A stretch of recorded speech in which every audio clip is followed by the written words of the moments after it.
आपण पाहून येऊया. अरे तू झाड का तोडत आहे?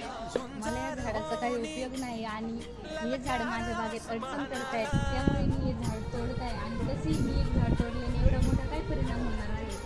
आपल्या जीवनात झाडांचे खूप महत्त्व आहे. झाडे नसल्यामुळे ऋतूत बिघाड होतो.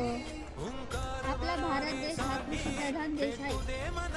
झाडांवर तर पाऊस पडतो. झाडं तोडल्यामुळे पाण्याची टंचाई निर्माण होते. शेतमालाची गुणवत्ता कमी होईल आणि उत्पादन घटेल, त्यामुळे अन्न टंचाई निर्माण होईल. कार्बन डायऑक्साईड शोषून घेतो आणि ऑक्सिजन देतो. झाडांमुळेच तर पाऊस पडतो. आणि पावसामुळेच तर ही धरती हिरवीगार आहे. आता झाडांचे महत्त्व समजले आहे, चला आपण झाडे लावूया.